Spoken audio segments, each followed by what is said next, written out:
11 जून 1996 संसद चल रही थी। विश्वास मत पर चर्चा हो रही थी और उसका विरोध करने के लिए सुषमा स्वराज खड़ी हुई। उन्होंने कहा था कि आज बिखरी हुई सरकार है और उसे एकजुट विपक्ष है। क्या ये दृश्य अपने आप में जनादेश की अवहेलना की खुली कहानी नहीं कह रहा है? शोर चलता रहा, तभी स्पीकर बोल पड़े कि आप अपनी स्पीच को इतना रोचक मत बनाइए। ये सुनकर सदन में हंसी की लहर दौड़ गई। आगे सुषमा ने कहा कि हम चाहते हैं कि इस देश के संविधान निर्माताओं ने धर्मनिरपेक्षता की क्या कल्पना की थी और इस देश के शासकों ने इसे किस स्वरूप में डाल दिया है, इस पर बहस होनी चाहिए। अध्यक्ष जी, हम सांप्रदायिक हैं। हम सांप्रदायिक हैं क्योंकि हम राष्ट्रीय ध्वज के सम्मान के लिए लड़ते हैं। हम सांप्रदायिक हैं क्योंकि धारा 370 को समाप्त करने की मांग करते हैं। हम सांप्रदायिक हैं क्योंकि हम हिंदुस्तान में गोवंश की रक्षा की वकालत करते हैं। हाँ अध्यक्ष जी, हम सांप्रदायिक हैं क्योंकि हम हिंदुस्तान में समान नागरिक संहिता बनाने की बात करते हैं। सुषमा स्वराज जब सदन में अपना भाषण दे रही थी, सदन में काफी शोर और हंगामा हो रहा था, लेकिन सुषमा नहीं रुकी। उन्होंने कहा कि हम सांप्रदायिक हैं अध्यक्ष जी क्योंकि हम कश्मीरी शरणार्थियों के दर्द के जबान देने की बात करते हैं। सदन में जो सदस्य हंगामा कर रहे थे, शोर कर रहे थे, उनकी तरफ इशारा करते हुए सुषमा ने कहा था कि अध्यक्ष जी, ये सेक्युलर हैं, ये धर्मनिरपेक्ष हैं। दिल्ली की सड़कों पर 3000 सिखों का कत्लेआम करने वाले ये कांग्रेस वाले सेक्युलर हैं। हंगामा बढ़ता गया तो सदन में मौजूद पूर्व पीएम चंद्रशेखर खड़े हुए। उन्होंने हंगामा कर रहे सांसदों की तरफ इशारा करते हुए कहा कि कोई सदस्य अगर बोल रहा है तो दूसरे सदस्यों को उन्हें सुनना चाहिए और उन्हें सुनने देने की अनुमति देनी चाहिए। मैं नहीं जानता कि किस रोष में ये लोग बोल रहे हैं। आपसे बहुत रोष वालों को मैंने देखा है, ये रोष हमको मत सिखाइए। जब सुषमा जी बोल रही हैं तो उनकी बातों को सुनना चाहिए और जिनको उत्तर देना है उनको देना चाहिए। उस साल अटल बिहारी वाजपेयी 13 दिन ही पीएम कुर्सी पर बैठ पाए थे। बाद में जनता दल के नेता एच.डी. देवेगौड़ा पीएम बने। उनकी संयुक्त मोर्चा की गठबंधन की सरकार बनी थी। माननीय अध्यक्ष जी। धन्यवाद अध्यक्ष जी। अध्यक्ष जी, विश्वास मत पर जो चर्चा आज प्रधानमंत्री जी के बहुत संक्षिप्त भाषण से शुरू हुई, वो मेरे वरिष्ठ साथी आदरणीय जसवंत सिंह जी के धारदार तर्कों से आगे बढ़ती हुई विभिन्न आयामों को छूती हुई मुझ तक पहुंची है। मैं विश्वास मत का विरोध करने के लिए खड़ी हुई हूं। हर वक्ता ने चर्चा की शुरुआत जनादेश की व्याख्या करते हुए की। दो परस्पर विरोधी व्याख्याएं इस सदन में जनादेश की रखी गई हैं। सत्ता पक्ष का कहना है कि यह जनादेश गठबंधन की सरकार के लिए था, कोएलिशन के लिए था। मेरी ओर से प्रश्न पूछा गया है कि क्या यह जनादेश कांग्रेस के साथ कोएलिशन के लिए था? ये प्रश्न अभी तक अनुत्तरित है। सबको मैं उम्मीद करूंगी कि कल प्रधानमंत्री जवाब देते हुए अपनी बात इससे शुरू करें कि क्या ये जनादेश कांग्रेस के साथ कोएलिशन के लिए था।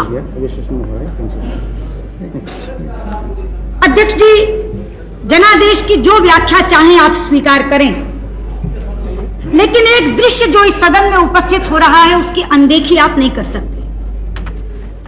आज से पहले इस सदन में एक दल की सरकार होती थी और बिखरा हुआ विपक्ष होता था, लेकिन आज बिखरी हुई सरकार है और एकजुट विपक्ष है। क्या ये दृश्य अपने आप में जनादेश की अवहेलना की खुली कहानी नहीं कह रहा? लेकिन अध्यक्ष जी, ये इतिहास में पहली बार नहीं हुआ जबकि राज्य का सही अधिकारी अपने राज्याधिकार से वंचित कर दिया गया। त्रेता में यही घटना राम के साथ घटी थी। राज तिलक करते करते वनवास दे दिया गया।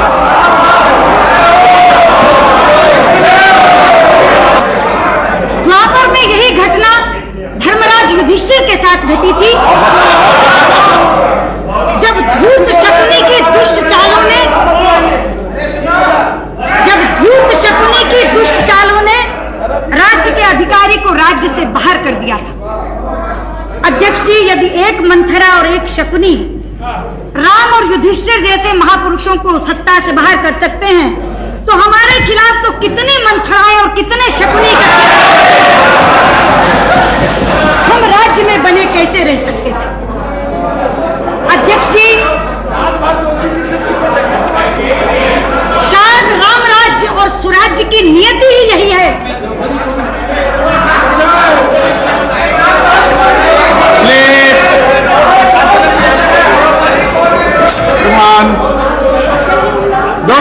is so interesting.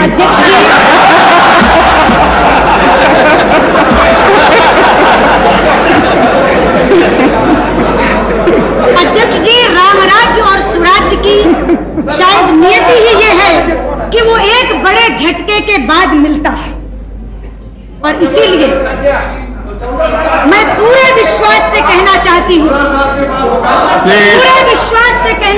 हूँ, कि जिस दिन 28 तारीख की दोपहर को मेरे आदरणीय नेता अटल बिहारी वाजपेयी ने इस सदन में प्रधानमंत्री पद से अपने त्याग पत्र की घोषणा की थी, हिंदुस्तान में उस दिन राम राज्य की भूमिका तैयार हो गई। हिंदुस्तान में उस दिन स्वराज्य की नींव पड़ गई थी। दूरदर्शन के सामने जीवंत प्रसारण देखने वाला हिंदुस्तान का वो मतदाता उनके त्याग पत्र की घोषणा के साथ करहा उठा था, ये अन्याय हुआ है, अन्याय हुआ।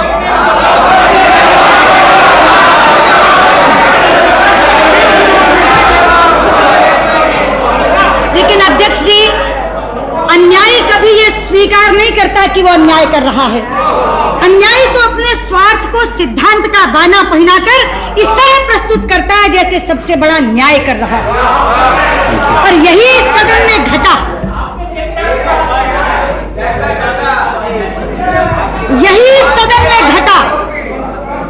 धर्मनिरपेक्षता का बाना पहनकर हम पर सांप्रदायिकता का आरोप लगाकर ये तमाम लोग एक साथ हो गए, एकजुट हो गए। कहा था मेरे नेता ने उस समय, धर्मनिरपेक्षता बनाम सांप्रदायिकता पर राष्ट्रीय बहस होनी चाहिए। चाहते हैं हम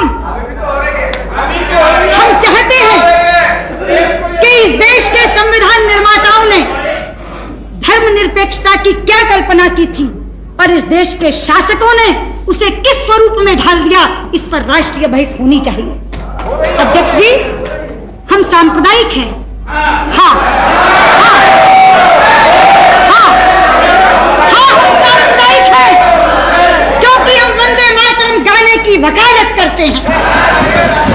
हम सांप्रदायिक हैं क्योंकि हम राष्ट्रीय ध्वज के सम्मान के लिए लड़ते हैं। हम सांप्रदायिक हैं क्योंकि हम धारा 370 को समाप्त करने की मांग करते हैं। हम सांप्रदायिक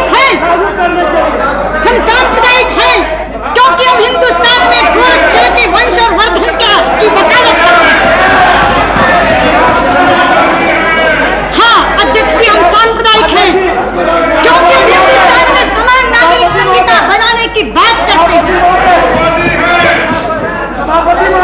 हम सांप्रदायिक हैं अध्यक्ष जी क्योंकि हम कश्मीरी शरणार्थियों के दर्द को जबान देने की अध्यक्ष जी, ये सपना है, ये धर्मनिरपेक्ष है। दिल्ली की सड़कों पर 3000 सिखों का कत्लेआम करने वाले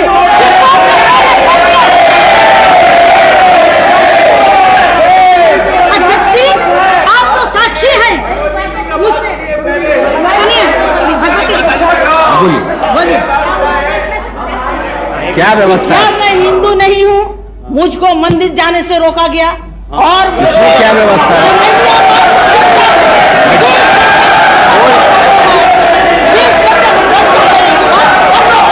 कोई व्यवस्था नहीं है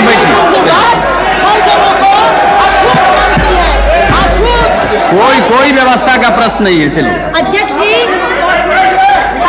मैं भगवती देवी जी की जानकारी के लिए बता दूं, भारतीय जनता पार्टी ने तो राम मंदिर का शिलान्यास एक हरिजन से करवाया था।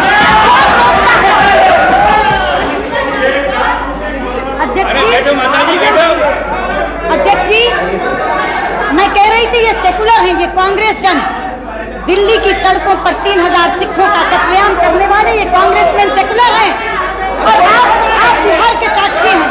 अध्यक्ष जी, मुस्लिम और यादव का जोड़ बैठाकर माई की राजनीति करने वाले ये जनता दल वाले सेकुलर हैं। क्या सभापति जी, मैं नहीं जानता कि सदन में कितने अध्यक्ष काम कर रहे हैं। मैं केवल आपसे निवेदन कर रहा था कि कोई सदस्य अगर बोल रहा हो तो दूसरे सदस्यों को कम से कम हमारे जैसे लोगों को यह अनुमति देनी चाहिए कि उनकी बात हम सुन सकें। मैं नहीं जानता किस रोष में ये लोग बोल रहे हैं। आपसे बहुत से रोष वालों को मैंने देखा है, ये रोष उनको नहीं दिखा है। इसलिए मैं तो सभापति जी के लिए कह रहा था, जब सुषमा जी बोल रही हैं तो उनकी बात को सुनना चाहिए और जिनको उत्तर देना हो उनको उत्तर देना चाहिए। अध्यक्ष जी, मैं इनके सेकुलर क्रेडेंशियल्स का जिक्र कर रही थी। अध्यक्ष जी, अपने वोट बैंक को खुश करने के लिए निर्दोष राम भक्तों पर गोलियों से भूनने वाले ये सपा वाले सेकुलर, चकमा शरणार्थियों को भगाने वाले और घुसपैठियों को बचाने की वकालत करने वाले ये वामपंथी सेकुलर। सच्चाई तो यह है अध्यक्ष जी कि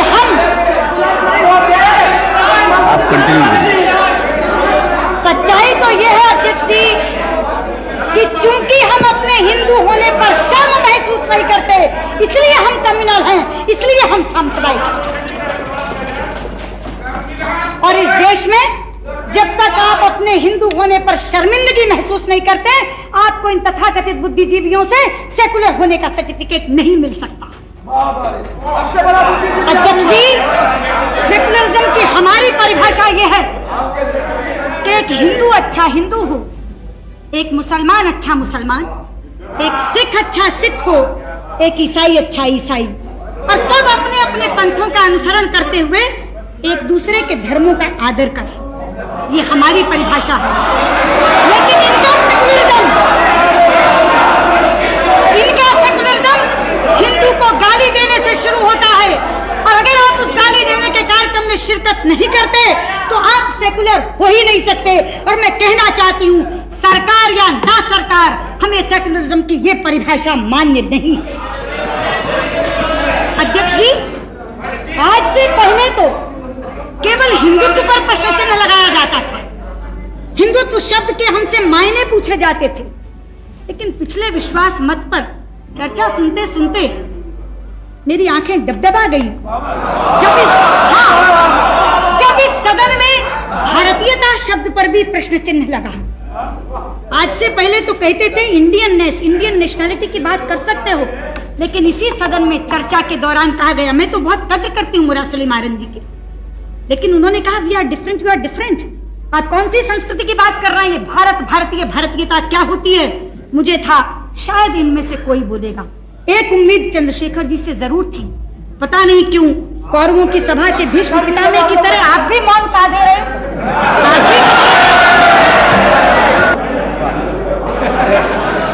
अध्यक्ष जी, मैं अपने मित्र मुरासली मारन जी से बहुत अदब से ये कहना चाहूंगी, भारतीयता के माने कहीं पूछने जाने की जरूरत नहीं है। अरे भारतीयता का अर्थ यही है कि भंगड़े से भरतनाट्यम तक सारे नृत्य भारतवर्ष के नृत्य हैं। भारतीयता के माने ये हैं कि जम्मू के राजमा चावल और पंजाब की मक्की की रोटी से लेकर दक्षिण के इडली डोसे तक सारे आहार भारतवर्ष के आहार। भारतीयता का अर्थ यही है कि अमरनाथ से लेकर रामेश्वरम तक सारे तीर्थ भारतवर्ष के तीर्थ हैं। आप पूछते हैं कि एक संस्कृति के क्या मायने हैं?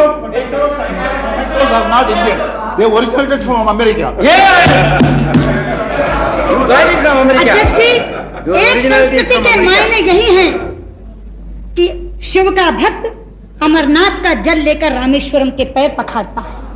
यह एक संस्कृति के कारण हुआ है कि पश्चिम बंगाल में जन्मे हुए एनसी चटर्जी अपने बेटे का नाम सोमनाथ रखते हैं। यही है एक संस्कृति, यही है एक संस्कृति, यही है भारतीय, यही है एक संस्कृति, यही है एक संस्कृति। मुझे संस्कृति का उदाहरण कहीं शब्दकोशों में देखने की जरूरत नहीं है, वो इस सदन में परिलक्षित होती है। लेकिन अध्यक्ष जी, सवाल ये है कि ये किसी सांप्रदायिकता के नाम पर इकट्ठे नहीं हुए हैं, ये भी एक ओढ़ा हुआ बाना है। ये इकट्ठे हुए हैं अपने गुनाहों के कारण, ये इकट्ठे हुए हैं एक दूसरे को बख्श देने की सौदेबाजी के कारण।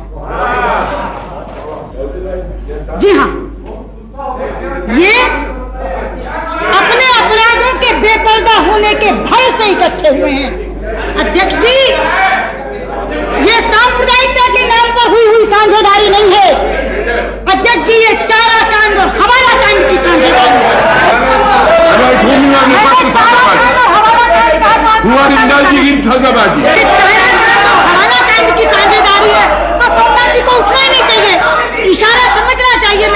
साझेदारी की तरफ जिक्र कर रही हूं।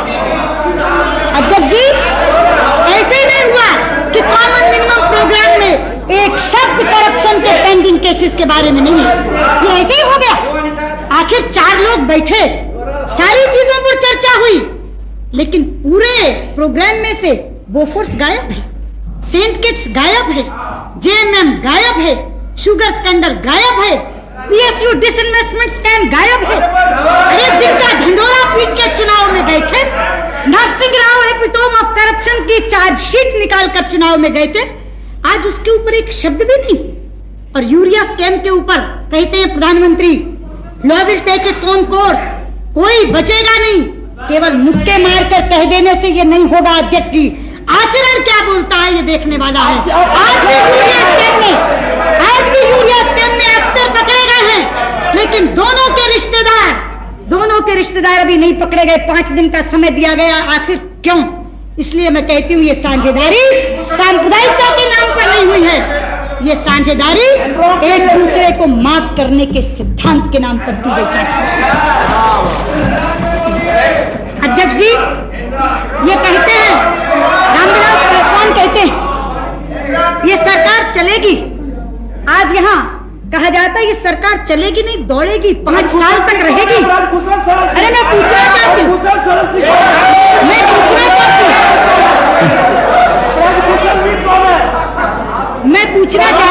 जी,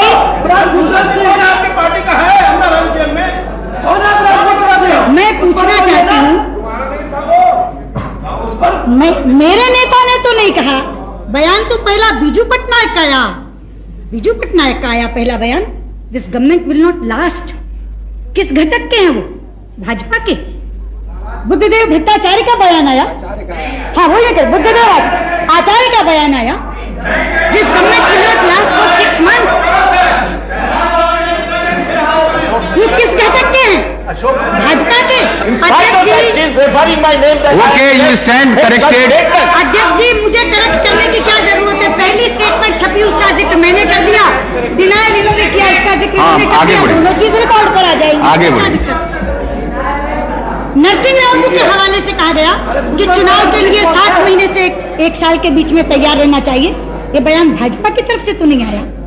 इतने अंतर विरोधों के साथ जो सरकार चल रही है, क्या सांझ है नारायण दत्त तिवारी और मुलायम सिंह यादव में? मैं पूछना चाहती हूँ, क्या सांझ है? आ गए बीजू पटनायक जी, क्या सांझ है आदरणीय बीजू पटनायक जी आप में और जेबी पटनायक में?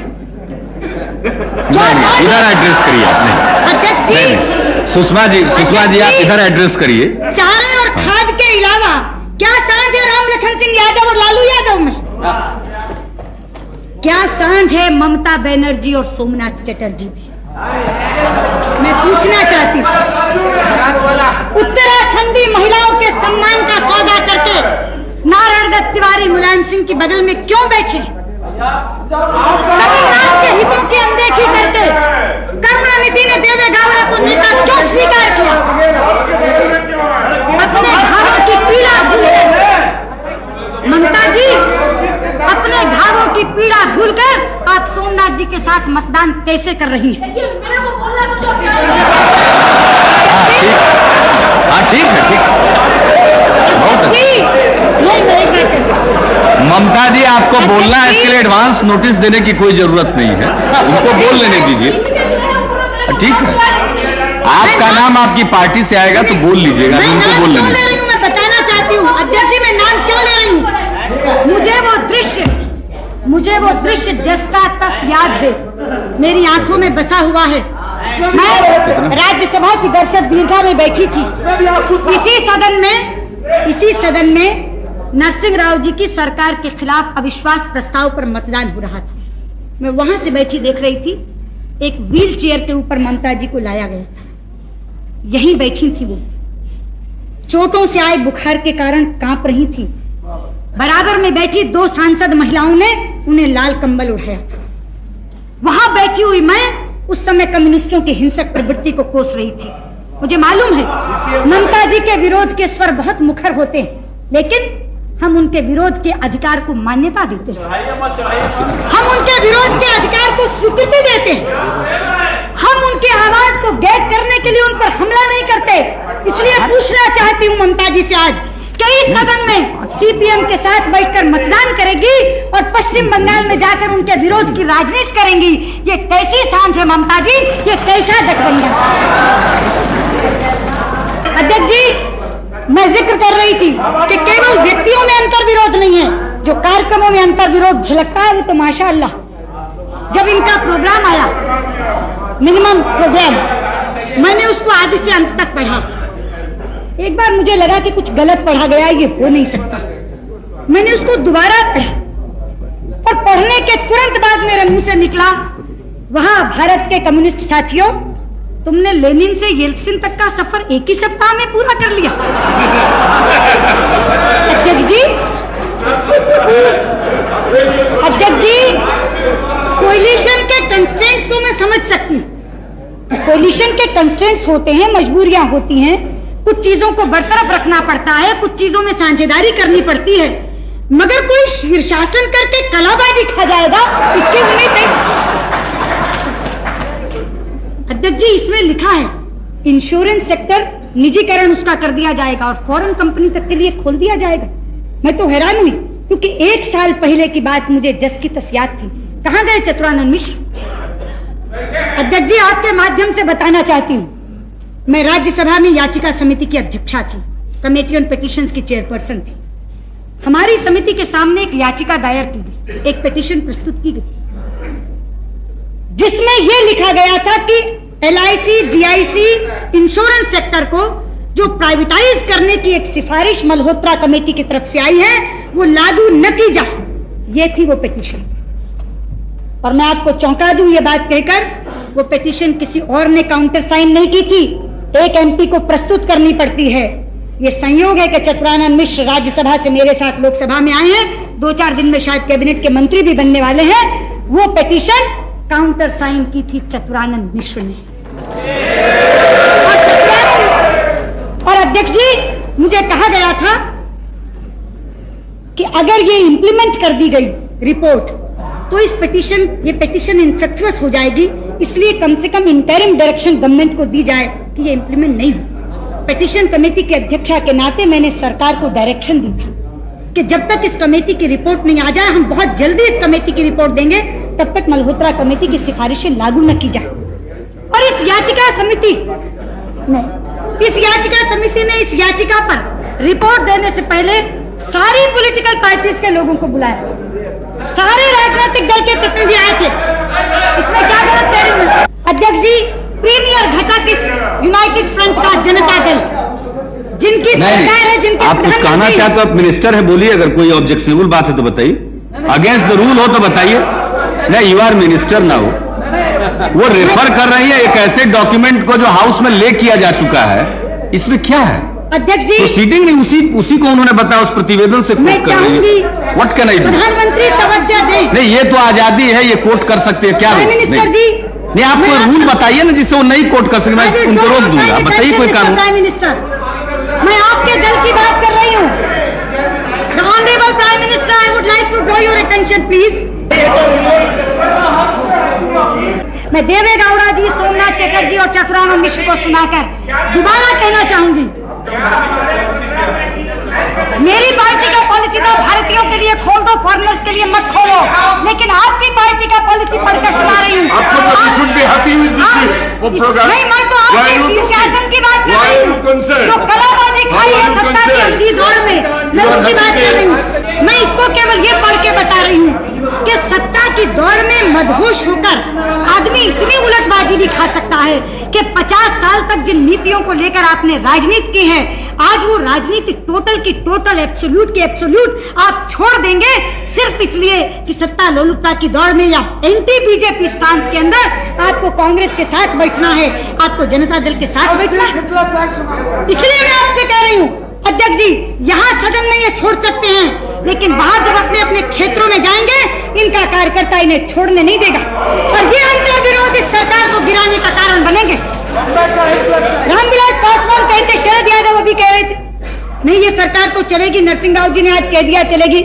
अरे भाई, नरसिंह राव तो मौन साधे बैठे हैं, भूमिका निभा रहे हैं ये, और ये शरद पवार की भूमिका नहीं निभा रहे, ये ललिता पवार की भूमिका निभा रही है।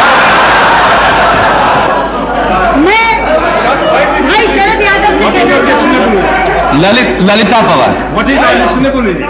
If it is her experience about him, why to be आपका बहुत बहुत धन्यवाद चंद्रशेखर जी, आपका बहुत सपोर्ट किया है।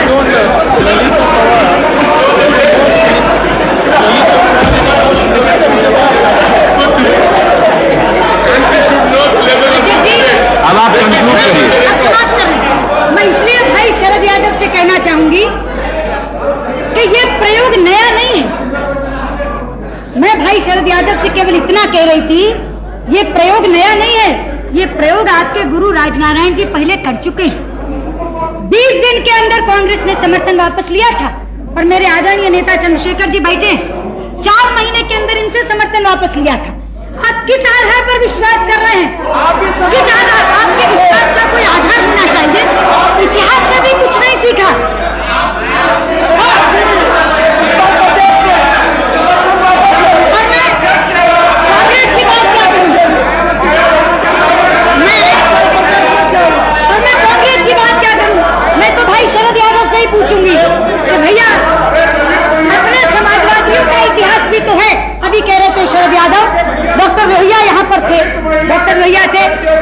समाजवादियों के पास तो डॉक्टर लोहिया की 2 रेडीमेड उक्तियां सरकार बनाने और सरकार गिराने के लिए हर समय मौजूद हैं। पहली, डॉक्टर लोहिया ने कहा था कांग्रेस को हराने के लिए शैतान से भी हाथ मिलाना चाहिए। और दूसरी कहे थे डॉक्टर साहब, सुधरो या टूटो। तो अध्यक्ष जी, अब तो कांग्रेस की जगह भाजपा को फ्रेम में रखकर शैतान से हाथ मिलाने की वकालत कर रहे हैं शरद जी। मगर थोड़े दिन की बात है, जब होगा सुधरो या टूटो। और हो भी क्यों नहीं शरद यादव, बहुत सही बात है।